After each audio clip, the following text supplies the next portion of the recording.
Welcome back to another episode of the Apple Guy. Today we're going to be taking a look at the iPhone 4S. The iPhone 4S is the last of the legacy screen size, the first smartphone with a lovely assistant called Siri. The iPhone 4S adds Sprint to its final US carrier, while keeping the same lovely design as the iPhone 4 that came before it. It was announced on October 4th, 2011, a day before Apple CEO Steve Jobs passed away. The S designation was changed to mean Siri, since this was the first smartphone to include a massive software feature in a minor refresh year. Let us compare the iPhone 4S to the iPhone 4. Both models weighed differently. The iPhone 4S in front of us only weighed 140 grams, 2 grams more than the iPhone 4, which was at 137 grams a year prior. The frame is stainless steel frame on both. Same look, same design, same feel. The operating system is now iOS 5 that this shipped with, and this is the first phone to come with Siri, the new virtual assistant. The iPhone 4 never got that virtual assistant, even though it could have been it did get the upgradability to iOS 5. That feature was only built into the iPhone 4S due to its dual-core processor, which we'll talk about. The processor is the A5 on the iPhone 4S at 45 nanometer construction. Same construction size as the Apple designed A4. So they went from a single core 1 gigahertz on the A4 to their second generation A5 at dual core 1.0 gigahertz. The storage size has been improved. You can go all the way up to 64 gigabytes maximum on the iPhone 4S versus 32 gigabytes maximum. They both have 512 megabytes of RAM. The camera on the rear has been improved on the 4S to now 8 megapixels versus 5 megapixels. And it has a panorama feature. And it has now support for 1080p video recording at 30 frames per second versus the iPhone 4 720p at 30 frames per second. Big feature of the iPhone 4S was the first time that you can now do FaceTime over Wi-Fi and cellular versus Wi-Fi only. So now you can do it over the 3G networking. FaceTime camera is still the same VGA quality as the iPhone 4, and the Bluetooth has been updated to 4.0 versus 2.1 in its low energy specifications. And it now adds the GPS antennas for the Russian GPS system versus just the American system. The battery sizes on both have been improved a little bit. You went from 1400 milliamp hours to 1432 milliamp hours on the 4S, which gave you a boost in talk time from 7 hours to 8 hours. And that's slightly it. That's the only thing that gives you a difference in talk time between the two models. They both came in black and white. The 4S carried that same color, and you can buy your own back color and front color replacement glass on another website to replace like I did here. The iPhone 4S repairability is much better due to the fact you can pop off the back glass with the 2 pentalobe screws at the bottom and replace the battery. On the iPhone 4, you can do the same thing, but you have to pop off the back and you have to go through the front. So you have to open up the front display and everything and get through to the phone that way. So the iPhone 4S was a legacy phone in the fact that it was Steve Jobs' second to last iPhone that is a 3.5 inch display. The next iPhone that he worked on would obviously be the bigger display 4-inch iPhone 5, which we'll talk about later. But as the 4S stands right now, let's take a look at the improvements since iOS 5. So this phone got iOS 9.3.6 firmware on it. And let's take a look at the Siri. So it doesn't support the new Siri command, the hands-free option, so you had to use the home button to activate it. What's the weather today?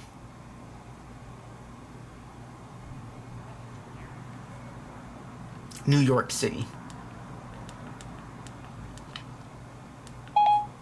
Here's the weather for New York, New York today. So you can look at weather there. What's the weather in California?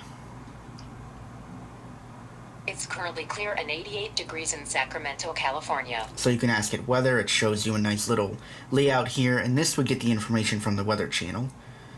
And another thing you can do with Siri is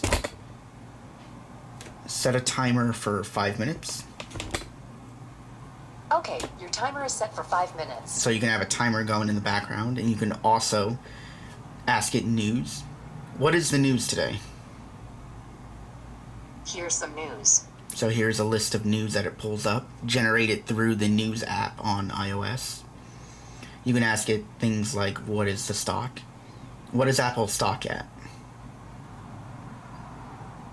Apple was up 2.30% today, trading at $361.78. What time is it? It's 6:40 p.m. What time is it in London? It's 11:40 p.m. in London, England.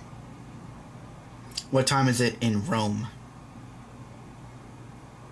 In Rome, Italy, it's 12:40 a.m. So you can ask it things like that about the world clock and whatnot. How many minutes are left on my timer? Okay, here's the timer. Stop the timer. I stopped the timer. Thank you. Don't mention it. So you can also tell her thank you, no thank you. You can tell her different responses.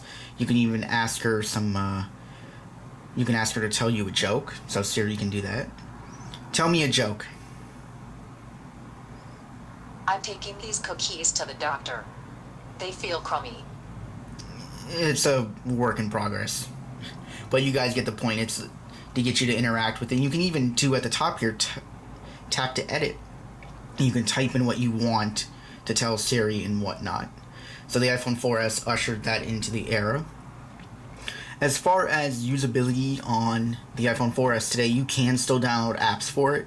They will have to work on iOS 9.3.6. As far as benchmarking goes, we'll actually take a look at benchmarking. We'll just do a quick little benchmark here.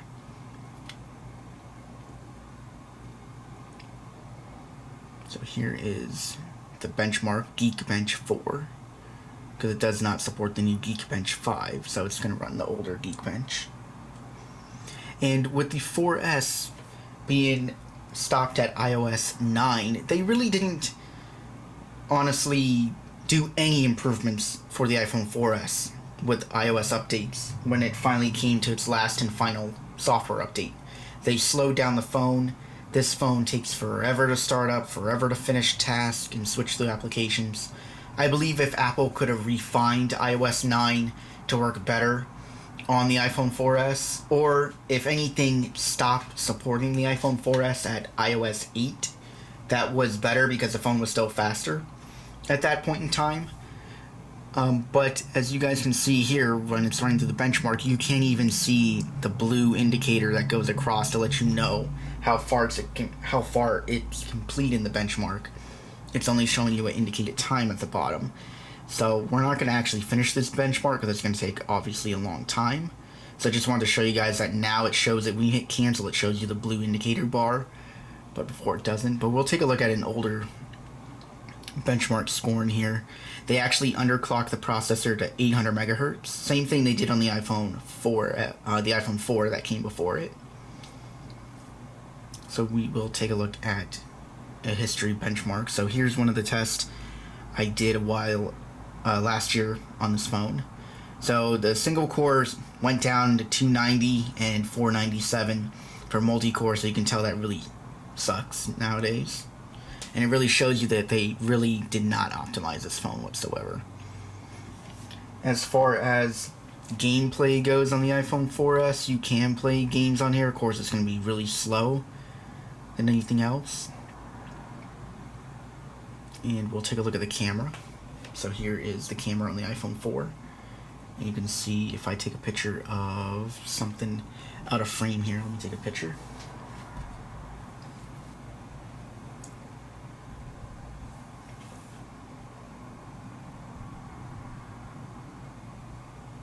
Okay, so here I took a picture of the NX-01 from Star Trek Enterprise. So this is a picture of it on my desk, and it did use the flash. You guys can see it. I will add this photo into this part of the video so you can see the details of it, but it's not too bad. It does not illuminate it that right or do the autofocus in my bad correct or anything like that. But for the time, this camera did an awesome job.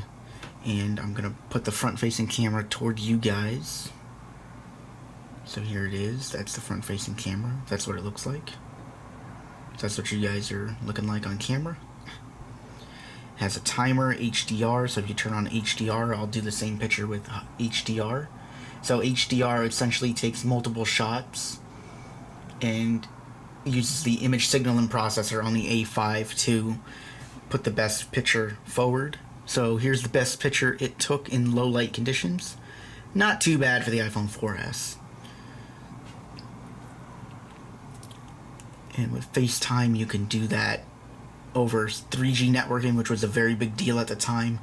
The only issue with the iPhone 4S that people saw was, of course, the Siri Assistant obviously needed to get massively improved, and people didn't like that it was only available on the iPhone 4S and later, when the iPhone 4 technically could have supported it, even the original iPad, because the A4 chip was essentially still powerful enough. It just didn't have a second core. It only was a single core processor. But those two products that came before it, even the iPod Touch 4th generation could even support it, but Apple chose not to add that feature to that device. And it has to do with, there's probably some other system functionalities built onto the A5 chip, like signal processing for Siri, natural voice recognition, and some other AI features, obviously very minimum for 2011 standards even today, on the A5 chip with special hardware, of course. But it would have been nice if they could have adapted Siri to work on their previous iPhone 4, because that was really a flagship phone, and it would have been beautiful for them to do that, so that you could have had essentially two good-looking phones, look the same, but otherwise one is just faster by an extra core turned on, and the other one looks the same, just has Siri, it's going to work a little bit differently or whatnot. But otherwise than that, guys, this is everything we have to talk about the iPhone 4, the iPhone 4S. If you guys had the iPhone 4S, what do you think about it? Do you still like this design? Or do you hate it? What's your thoughts about it? And leave a like for the video, comment down below, subscribe for more, and we'll take a look at the iPhone 5 in a next video. Have a nice day.